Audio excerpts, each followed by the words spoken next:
The Blood Reservoir. Chapter 2. Out of the fire. Out of the frying pan into the fire. But what lay beyond the fire? Something worse yet. The former residents of Malfield had been on the surface for 3 days. Most still lived close to the hatch, dragging cots and food from the bunker. Those who had made the trek to their old homes had not come back, a point Axel had tried to make several times. He was always informed that it hadn't been that long. But the city wasn't that big of a place, and surely someone should have been back by then. Charlie took him aside on the 4th day.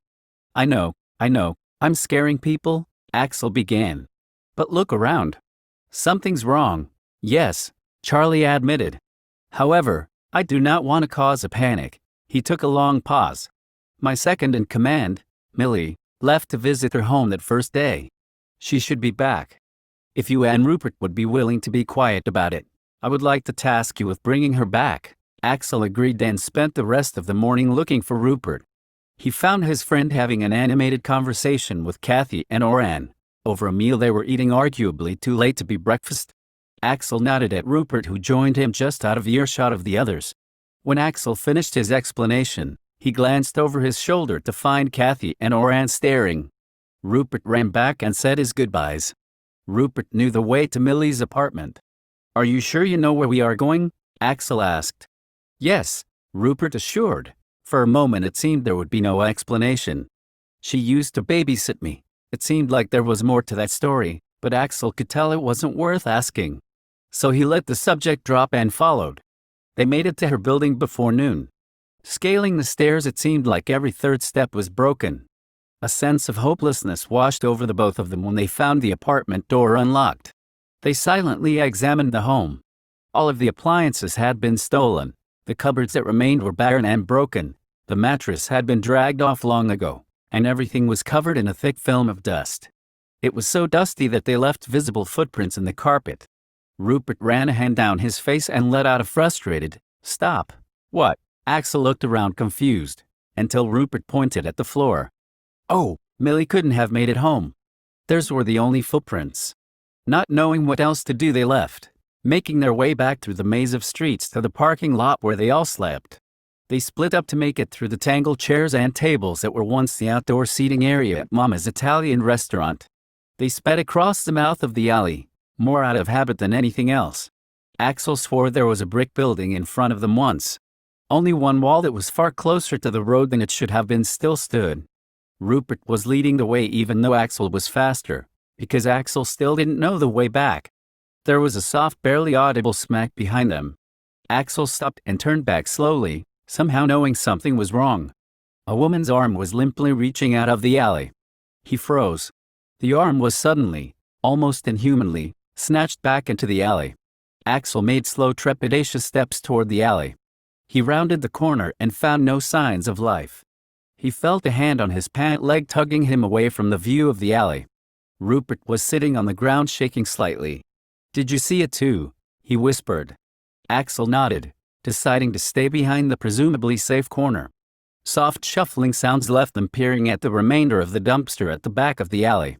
Axel inched closer, until Rupert once again pulled him back behind the wall. "Hey!" What Axel's quiet protest was cut off. An unfamiliar woman was now standing in front of Mama's Italian restaurant. Luckily she was far too focused on navigating the tangled outdoor furniture to notice them. They froze, ducking behind the bricks in the hope that the unfamiliar woman had not seen them yet. They looked cautiously beyond the rough outcropping of bricks.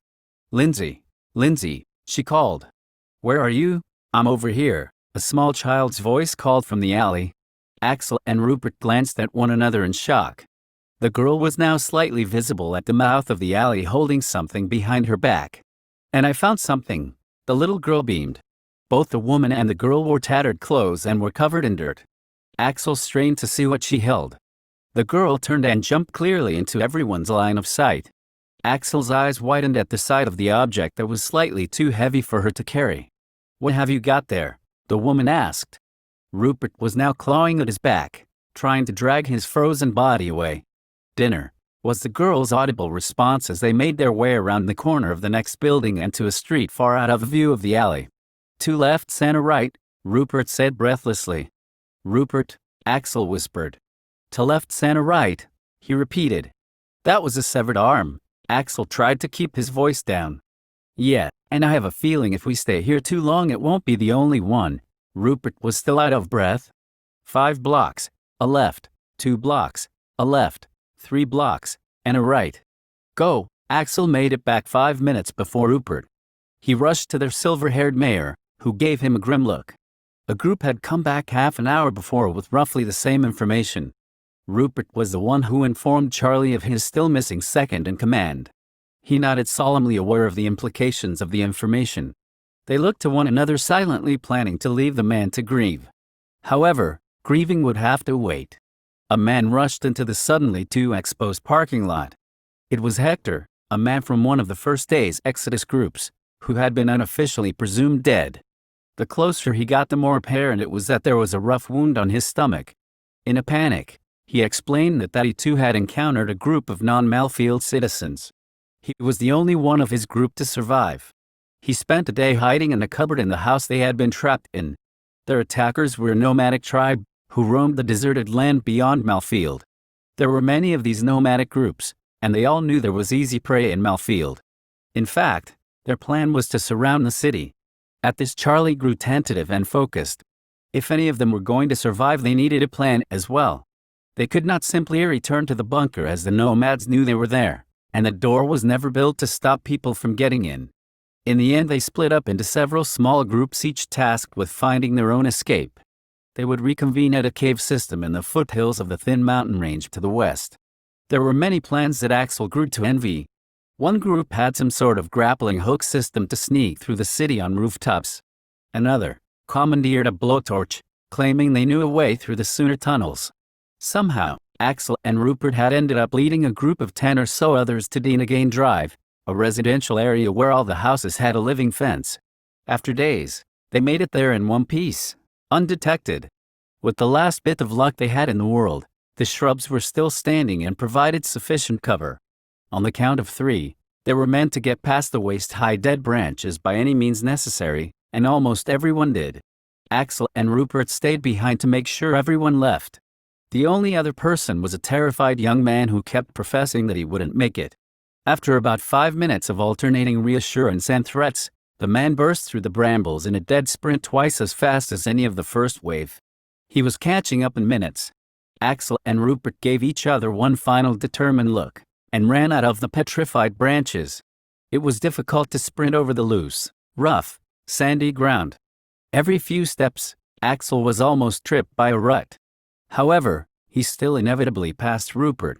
His heart was pounding in his ears as the nauseating sound of someone running behind them became audible. He didn't look, knowing it would slow him down. Suddenly, a snap echoed through the field, followed by a loud impact in the dirt, and a groan of pain, a few feet behind Axel. He glanced back, not stopping. Rupert had fallen, his leg bent in a direction it shouldn't have bent, and a group of nomads were encroaching. "No, Axel," he screamed. "Don't look back, just run." Axel did. Every ounce of his mind told him to turn back, that there's still time, that there was still a chance. But he kept running. The command to run still ringing out loud enough to be heard. Even stuttered and mixed with pained grunts, it could still be heard. Just go back, he thought. Eventually, as the call grew quieter, a thought-silencing mix between a crack and a squelch reached Axel's ears. He kept running,